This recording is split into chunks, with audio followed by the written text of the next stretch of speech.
Hello and welcome to this video all about responsibility for other people's feelings. So I see this an awful lot around me, and certainly it's something that I have struggled with in the past in my life and still can come up sometimes.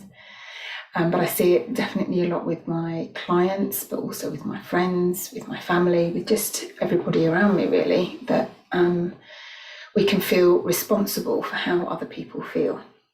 So either in that we've got to play our part in ensuring that other people are happy, or we've got to behave in a certain way, or say yes to things or no to things, or do certain things, take actions so that other people will feel okay. And it is a very pervasive belief, I think, in our society that we are able to cause feelings in other people. But it is a very innocent misunderstanding that I think causes a lot of suffering and a lot of pain for people, and a lot of ruminating and worrying and anxiety and stress, really. So hopefully what I'm going to point to in this video will help to clear up that misunderstanding and give you some things to think about, really, in terms of in your own interpersonal relationships and how you show up in them. So some examples that I was thinking through of how we can feel responsible for other people's feelings. So it might be, where we've got an elderly parent who wants us to visit at a certain time, and it really doesn't fit in with our schedule, or we really can't make it work, and we worry about saying no to them because they might be feeling lonely or they might be disappointed. So we're worrying that our saying no is going to directly cause a feeling of disappointment or loneliness or sadness or anger in them. Or it might be with our children, where they want a certain, I have this with my son, a certain video game that isn't appropriate, or your teenager might want to go to a party that you really don't feel is appropriate and other parents are saying yes to. And in your saying no, you don't want your teenager to feel resentful or angry or left out, or kind of like younger than all of their friends, all of the feelings that you imagine they might feel by your saying no. Or you might have a friend who wants you to help them with something, look after their kids when, and really it doesn't suit you, and you worry about saying no because of the impact it might have on their feelings and how it might cause them stress. Or you might want to ask your partner to invest some money in something that might be something for your own well-being, like a retreat or a course or something. And you're worried about the reaction from your partner, that they might be angry, they might question you about what the benefit's going to be, or they might feel resentful that you're spending the money. So all of the time it's looking at, we kind of go through life thinking, well, if I do this, they might feel that.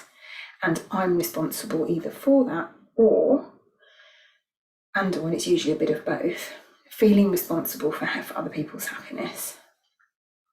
And also thinking that how I behave has an impact on people.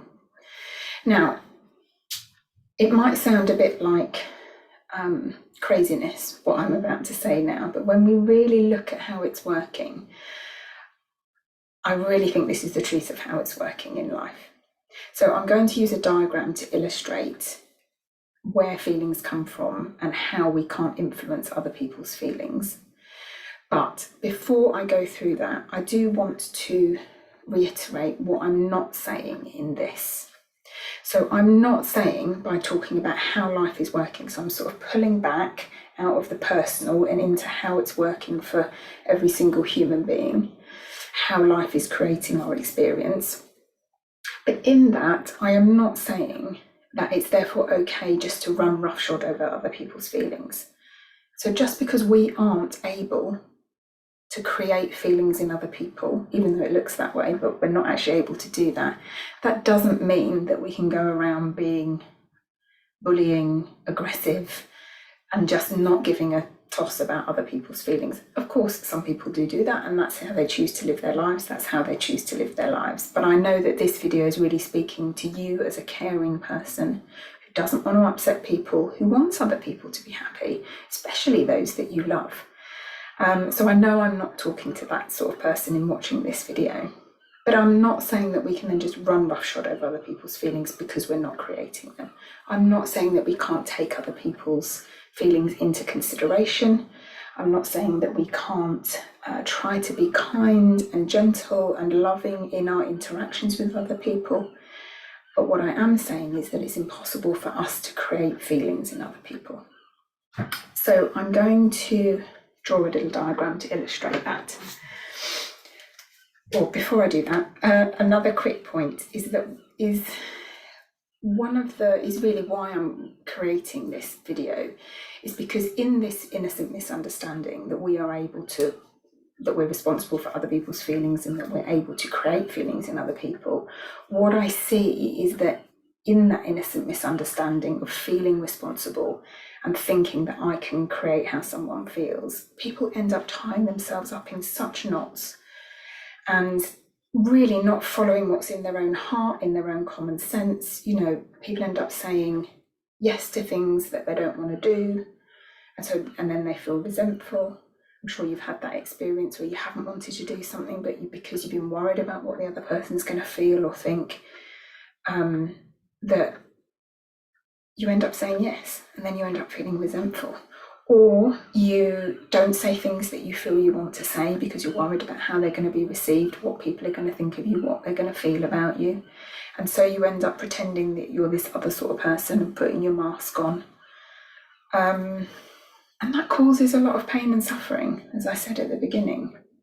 So clearing up this misunderstanding has a huge benefit in that I think we are able to live our lives much more honestly and openly and authentically, which most people want to do, when we can take the weight of the responsibility of other people's feelings off of our shoulders, because it can certainly feel like a real burden, and particularly I think for people who have children and elderly parents and they end up being squished in the middle, and friends they've got to keep up with. There's just a lot of pressure when we believe that we're responsible for other people.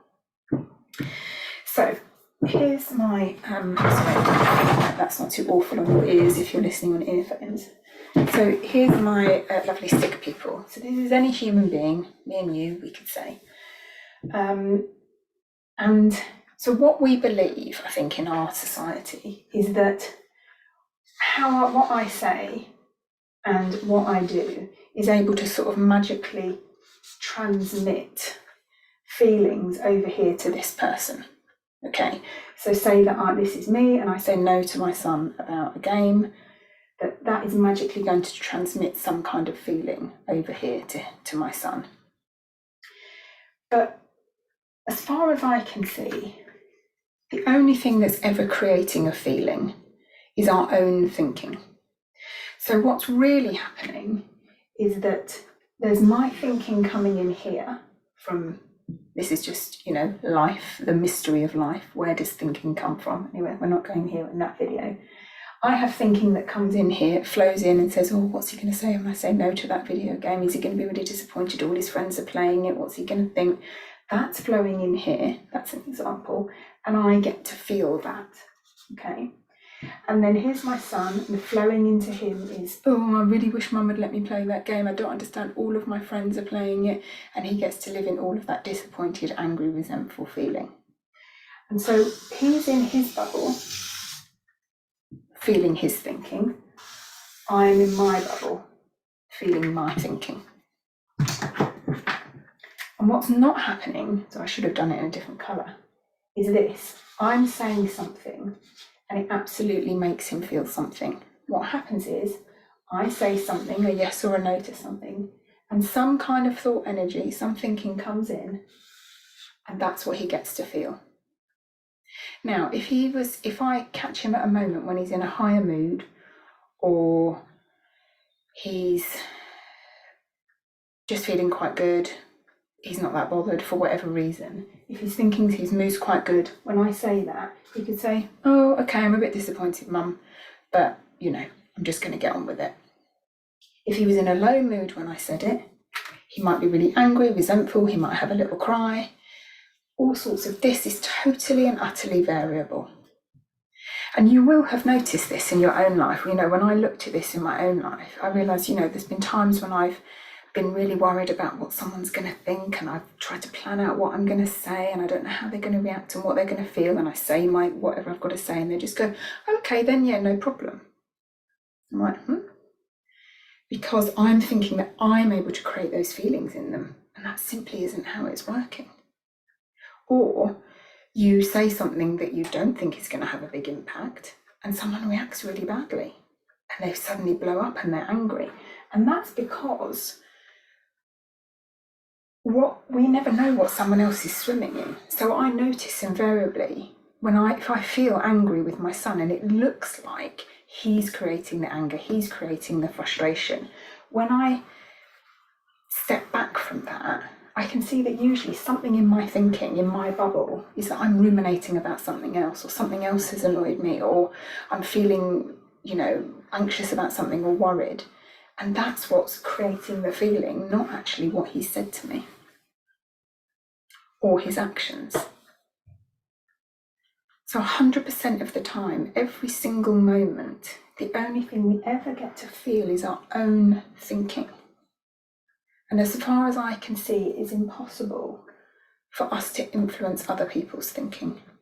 Now, people change their minds. We may have a discussion with someone, we may put our point of view across, and this thought energy changes, for sure. But that's not coming from us. It's coming from life, through us. And so, if this is how it's working, all of the time, our own thought streams, what we get to feel, how could I possibly be responsible for someone else's feelings? When I've got, and I'm not even sure we're responsible for our own feelings, if we, take it even a step further, but let's just look at it in this respect. If I cannot influence, because this isn't where feelings aren't coming from outside of us, they're coming from inside of us, from thought, how can I possibly be responsible for someone else's feelings? So even in a nice way, of course I want my son to be happy, I want him to be filled with fun and joy and love. And if by my actions and things that I do and say, I could magically make that so for him all of the time, I absolutely would. But I know it's not how it's working. Now, I try my best to be loving and kind and joyful with him to create an atmosphere in the home. But he can also have all of his own experiences all of the time, regardless of what's happening with me.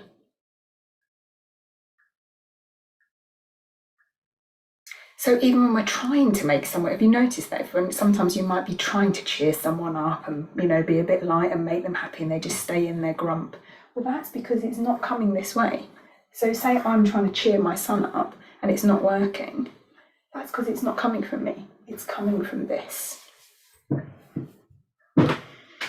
So when we know this really deeply, when we know that absolutely 100% of the time, me, you, every other single human being is only ever feeling their own thinking, it becomes almost a nonsense to try to feel responsible for how other people feel. Because it's so variable, according to people's mood, according to what's happened that day, according to how their body's feeling, according to what thinking is coming through. All of that affects our thinking. And that is what people are feeling. It's not us directly, what we are saying. Now, of course, there's interaction in life. Of course, there's going to be a reaction. But if you start to look in your life at how people might react to the same thing but differently on different days, or, as I said before, you're expecting a certain reaction, like you give someone a present and you think they're going to love it and be so grateful, and they're a bit nonplussed about it. That's because present energy isn't coming this way to make them feel something. It has to align with the feelings for them of, oh, I really like this, I'm really grateful they did that. And they might be like, yeah, okay, I'm just feeling a bit nonplussed. So, as I said, that doesn't mean that we can just run roughshod over people and we can behave badly, because that isn't, because people are only ever feeling their own thinking. Pretty soon we would end up with not many close relationships. But what it does mean is that you can take off of your shoulders the burden of responsibility of believing that you are responsible for other people's feelings, because it simply isn't how life is working. And I think if you look around in your life, because I know when I did this, it's actually a bit sneaky how many people's feelings we can feel responsible for. Our children, our neighbours, people who work in, like at the moment, people who work in certain industries where they're having a difficult time, like the NHS in England. You know, we can kind of feel really responsible for, you know, our friends, how they're going to feel, you know, how we interact with people in the supermarket or the doctor's surgery, you know. And so we can be as kind as we can be in the moment, given what's flowing in here, because sometimes we're going to be in a crappy mood. But we really can take off of our to-do list and off of our plate that we are responsible for how other people feel, because it is simply not how life is working. So I hope that's helpful. If you do have any comments or questions, please either leave them below in the YouTube video or do feel free to contact me, because I love to answer comments and questions. And this might be something that, particularly if you struggle with, that you want to listen to maybe 2 or 3 times, just to see if you can hear something different in what I'm pointing to here. Okay, thank you for watching or listening. Bye.